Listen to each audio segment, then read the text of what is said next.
Plastic ಬಿಂದಿಗೆ ಮಾಡಿ ಅದ್ರ ಮೇಲೆ ಪ್ಲಾಸ್ಟಿಕ್ ಕವರ್ ಆಗಿ ಮತ್ತೆ ಪ್ಲಾಸ್ಟಿಕ್ ರಬ್ಬರ್ ಹಾಕಿ ಟೈಟ್ ಮಾಡಿ ಬಿಟ್ಬಿಡ್ತಾರೆ ಕೆಳಗಡೆ, ಮಣ್ಣು ಮುಚ್ಚಿಟ್ಬಿಡ್ತಾರೆ, ತೆಗೆದ್ಬಿಡ್ತಾರೆ. ಅದನ್ನ ಏನು ಮಾಡೋದು, ಆನೆಗಳು ಆ ಸ್ಮೆಲ್ಲಲ್ಲಿ ಆನೆ ಅಷ್ಟು ಹುಷಾರಂತೆ, ಆ ಸ್ಮೆಲ್ನ ತೆಗೆದ್ಬಿಟ್ಟು ಅದನ್ನ ಎತ್ಕೊಂಡು ತಿಂತಿದ್ವು ಅಂತ. ಆನೆ ಸೊಂಡ್ಲಲ್ಲಿ ಕಾಲದ ಗೆರೆಯುತ್ತೆ, ಒದ್ದಾಡಿ ಒದ್ದು ತೆಗೆದ್ಬಿಡ್ತದಂತೆ. ಅದು ಉಳಿದಿತ್ತು. ಅದು ಅಷ್ಟು ಇದಿದೆ ಅದಕ್ಕೆ ಶಾರ್ಪ್ನೆಸ್ ಅದು ಸ್ಮೆಲ್ಲಿಂಗ್ ಪವರ್. ಬೆಕ್ಕಿದೆಯಲ್ಲ, ಬೆಕ್ಕಿಗಿಂತ ಇದಂತದು ಆನೆ ಮೋಸ್ಟ್ ಸೆನ್ಸಿಟಿವ್. ಮತ್ತೆ ಹೆಜ್ಜೆ ಬಂದು ಅದು ಇಡೋದು ಇಲ್ಲಿದ್ರೆ ಗೊತ್ತಾಗಲ್ಲಂತೆ, ಪಕ್ಕದಲ್ಲಿ ಇದ್ರೆ ಗೊತ್ತಾಗಲ್ಲ, ಸುಮ್ಮನೆ ನಿಂತಿರುತ್ತಂತ ಬಂದು ಕಿವಿ ಒಂಚೂರು ಶೇಕ್ ಆದಂಗೆ ಮಾತ್ರ ಗೊತ್ತಾಗುತ್ತಂತ ಆನೆ ಬಂದಿದೆ ಅಂತ. ಅಷ್ಟು ಹುಷಾರ್ ಪ್ರಾಣಿ ಅಂತ ಆನೆ. ಈಗ ಇಲ್ಲಿ ಹೋಗಿದೆ ನೋಡಿ ಆನೆ. ಹೆಜ್ಜೆ ಹೆಂಗೆ ಇಡುತ್ತೆ ಅಂದ್ರೆ ರಬ್ಬರ್ ಥರ ಅಂತ ಕೆಳಗಡೆ ಅದಕ್ಕೆ ಇರೋದು, ಒಂದು ಚೂರು ಸೌಂಡ್ ಗೊತ್ತಾಗಂತ, ಟಕ್ ಟಕ್ ಟಕ್ ಟಕ್ ಅಂತ ಮಡಿಕೊಳ್ಳುತ್ತೆ. ಪ್ರಾಣಿಗಳಿಗೆ ಸಿಕ್ಕಿದಿರಿ? ಬೇಜಾನ್ ಸಿಕ್ಕಿದ್ದಾವೆ.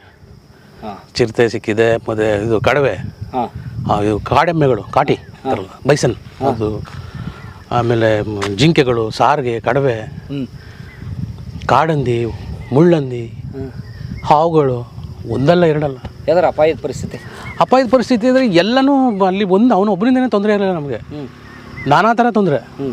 ಮಳೆ ಐತೆ ಸಿಕ್ಕಾಬಿಟ್ಟೆ, ಸಿಡ್ಲು ಹೊಡೆವು ಕಾಡಲ್ಲಿ, ಎಲ್ಲಿ ಅಂತೆಲ್ಲ ಹೊಡಿತಾವಲ್ಲ ಸಿಡ್ಲು, ನಾವು ಎಲ್ಲಿ ಯಾವ ಸೇಫ್ ಇಲ್ಲ ಏನಿಲ್ಲ, ಒಂದು ಮರದ ಕೆಳಗಡೆ ಇರ್ತಿದ್ವಿ ಅಷ್ಟೇ.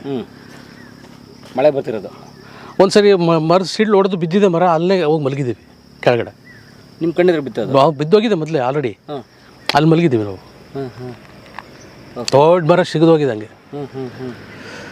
ಏನಕ್ಕಿದೆ ಅಂದರೆ ಈ ಥರ ಸಿಡ್ಲು ಹೊಡೆದು ಆಗಿದೆ ಅಂತ. ಮತ್ತು ನಾವು ಬಿದ್ದರೆ ಅಂತ ಏನು ಮಾಡೋಕ್ಕಾಗಲ್ಲ ಅಂತ, ಹೋಗಿದ್ರೆ ಹೋಗುತ್ತೆ.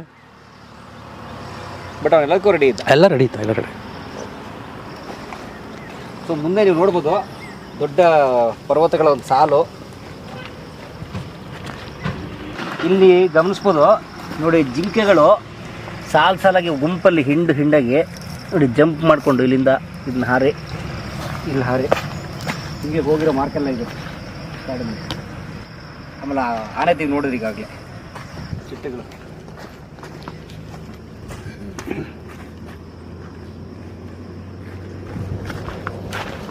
ಇಲ್ಲಿ ಒಂದು ಹಳ್ಳ, ಕಾಡಿಂದ ಬಂದ ಒಂದು ಹಳ್ಳ ಹರ್ಕೊಂಡು ಹೋಗೋ ಜಾಗ ಇದು. ಹಳ್ಳ ಹರ್ಕೊಂಡು ಹೋಗೋ ಜಾಗಕ್ಕೆ ಇಲ್ಲಿ ಪ್ರಾಣಿಗಳ ಸಂಖ್ಯೆ ಜಾಸ್ತಿ ನೋಡಬಹುದಿರೋ. ಇಲ್ಲೆಲ್ಲ ಏನು ಕೆರೆದಿರೋಂಥ ಮಾರ್ಕ್ಗಳು, ಆಮೇಲೆ ಹೆಜ್ಜೆ ಗುರುತುಗಳು, ಆನೆ ಹೆಜ್ಜೆ ಗುರುತು, ಜಿಂಕೆ ಹೆಜ್ಜೆ ಗುರುತುಗಳು, ಪ್ರಾಣಿಗಳು ಹೆಜ್ಜೆ ಗುರುತು ಒಟ್ಟು.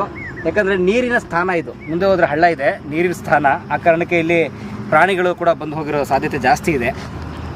ಆನೆ ಜಾರಿರೋ ಜಾಗ ಇದು. ಹೌದು, ಆನೆ ಜಾರಿರೋ ಜಾಗ ನೋಡಿ.